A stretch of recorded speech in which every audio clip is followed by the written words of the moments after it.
Good evening. I'm Gaurav Sawant. The war within the Congress party is our top focus story, and this is a huge blow to the Congress. Former Environment Minister and an old party loyalist, Jayanthi Natarajan, has quit the Congress party.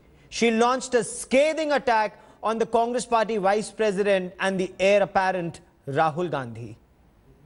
Jayanthi Natarajan sent a letter to the party president Sonia Gandhi in which she's charged that she was wrongly vilified, defamed in the media by sections within the Congress. She alleges that there were specific requests made by Rahul Gandhi, where this was the basis of industrial projects that were given clearances or stopped by her ministry, and that he shifted from a pro-environment line position to a corporate-friendly line just ahead of elections. Let's listen in to Jayanthi Natarajan.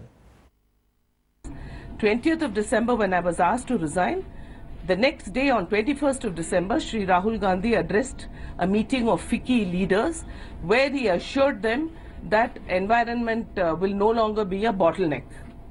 When I saw this on YouTube, I was alerted by media.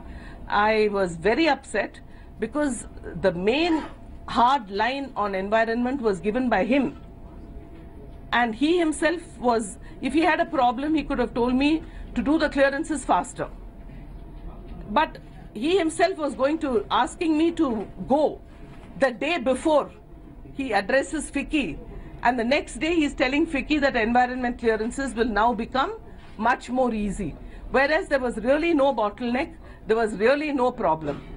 Two important issues: Kasturi Rangan report, which I notified the day before I was sent home, and one particular file of Adani Group which was missing and found in a bathroom.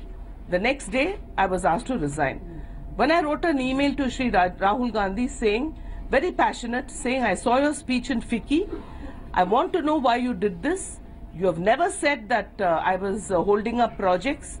Whatever I did because you asked me to do.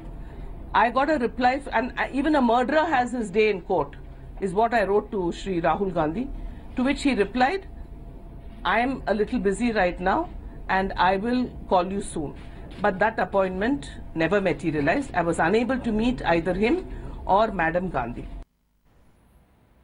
Scathing indictment of the leadership within the Congress party, forcing an old party loyalist to quit the Congress party. But of course, the Congress party has hit back at Jayanthi Natarajan. Let's now take a look at the allegations and the counter allegations that are being leveled at this point. So what are the allegations that Jayanthi Natarajan is leveling at this point? Let's take a look at allegation number 1. The first allegation, according to Jayanthi Natarajan, is when she was removed from the Congress as a minister, as the environment minister, she was told that you are required to work for the party, which she says is the truth. But what were reports that surfaced in the media gradually that she was being jettisoned? The Congress party says that the timing and the manner and content of the letter suggests that there are several inconsistencies in what she is claiming at this point of time. What is her next allegation? Her allegation number 2 at this point of time is, why was I removed as a minister if I wasn't required in the party? Because all that I was doing was following Rahul Gandhi's instructions, and it was Rahul Gandhi's people close to Rahul Gandhi who were planting stories against me in the media. This is her allegation. The Congress is that she now says that she was removed on the basis of allegations of corruption that were leveled against her while she was the environment minister. Her counter clarification to this is, why was action not taken against me at that point of time? Now, Jayanthi Natarajan is very clear. Whatever she did on Rahul Gandhi's instructions. And in that letter to Sonia Gandhi, she said so in as many words. I received specific requests from Rahul Gandhi and his office forwarding environmental concerns, and I took care to honor those requests. What did Rahul Gandhi say in FICCI? That all bottlenecks will be cleared. She is clarifying the bottlenecks were because of whatever Rahul Gandhi and his office wanted. The Congress's counter charge is policy on forest protection is clear. Why is she choosing to attack Rahul Gandhi on this? So very, very clear charges and counter allegations.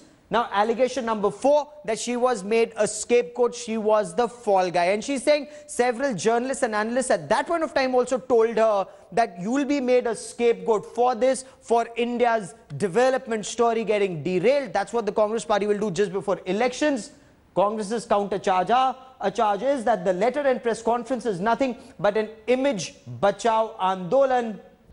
A letter written by the former Environment Minister, Mrs. Jayanthi Natarajan, to the Congress President has been published. What was so far rumoured has been established to be true.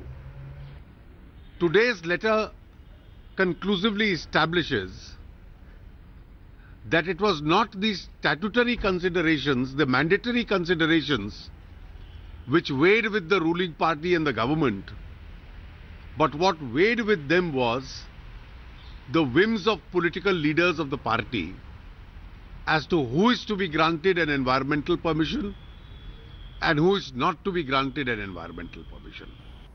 Now, this is the first time that Jayanthi Natarajan has spoken out after being shunted out as the Environment Minister and the entire controversy following her removal. At that time, Narendra Modi had alleged that the Environment Ministry was actually taking a Jayanthi tax. Now, that had to be paid to get files cleared. Today, the former Congress leader said she welcomed an investigation into all the files that were cleared by her, and this will settle the matter once and for all. Himachal के तो कई project environment के नाम पर अटक जाते हैं और वो एनवायरमेंट डिपार्टमेंट ऐसा था कि जिसमें जब तक जेएनटी टैक्स न दो एनवायरमेंट क्लेम्स नहीं होता था.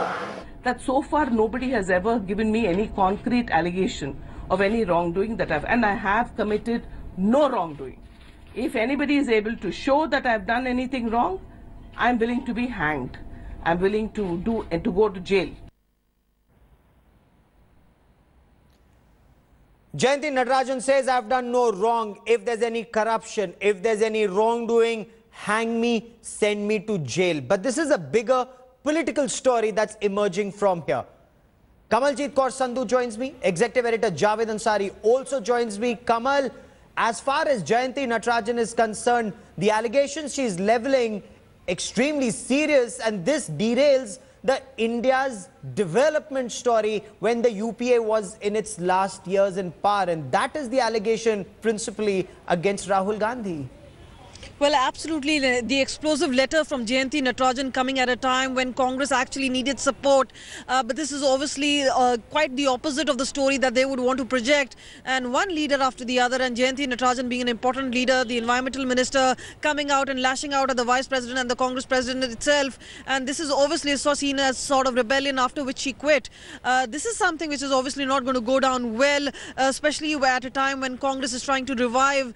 This is also a time when Congress is also trying to stake claim to form government in Delhi. Remember, the polls are happening in a few days from now. The countdown has begun. This is obviously a shot in the arm for the BJP, who's calling it a crony capitalism, saying we already know that there was whimsical decisions which were being taken, and the main decision was not taken from 7 RCR but from 10 Janpath. So this is something which is going against the image of the Gandhis. But this is an opportunity that both the Aam Aadmi Party as well as the BJP would want to take at this point of time, considering that Jayanthi Natarajan was a Congress loyalist. She was there in the 4 generations. So obviously many also hitting out that whatever she was doing was not a favour to the country but a favour to the Congress party. Okay. Javed, while this is extremely damaging for the Congress, especially for the Gandhis, also before elections, but is this the beginning of what could be perhaps a series of other such events taking place, or is this an isolated incident of Jayanthi Natarajan quitting because she wasn't getting an audience either with Rahul Gandhi or Sonia Gandhi? Look, as far as Jayanthi Natarajan is concerned, one, she's not a loyalist. This is not the first time that she's leaving the Congress party. She's left it earlier. She joined the Tamil Manila Congress headed by Mr. G.K. Mupanar and then came back. So this is not the first time. So in that sense, she's traditionally not a loyalist. Second, the kind of impact she has, I'm not so sure if she has a tremendous following in the state of Tamil Nadu or in the country. Whether people, whether this will lead to encourage leaders to voice their angst against the leadership and walk out, we don't really know. But what we do know is that she's not alone in feeling that the Congress leadership should become a lot more communicative, should be a lot more accessible, and should be doing a lot more to energize the moribund Congress party. Do you see that happen, Javed? You've been covering the Congress for a long time. Do you see that happen? Jayanthi, as you rightly pointed out, is not the only one, Jayanthi Natarajan, to feel that the party leadership is not accessible. Or do you see more of this happening with other leaders now, in a way coming around the Gandhi family and insulating them? Look, if you mean by your question that whether this is a precursor to some kind of a rebellion, I'm not so sure, because congressmen in private, they may grumble and they may have complaints, but very few of them pick up the gauntlet and rebel in public. So therefore, while there may be misgivings and heartburns, I'm not so sure if this is going to lead to an exodus from the Congress party. But yes, there is a lesson in this, in whatever is happening to the Congress and the state that the Congress party finds itself in. They need to reboot, they need to go back to the drawing board, and they need to kickstart their recovery. It's not something which is going to happen overnight, and it's not going to happen naturally. They need to work and work consistently, or else, the Congress is in for a very, very long haul in the opposition.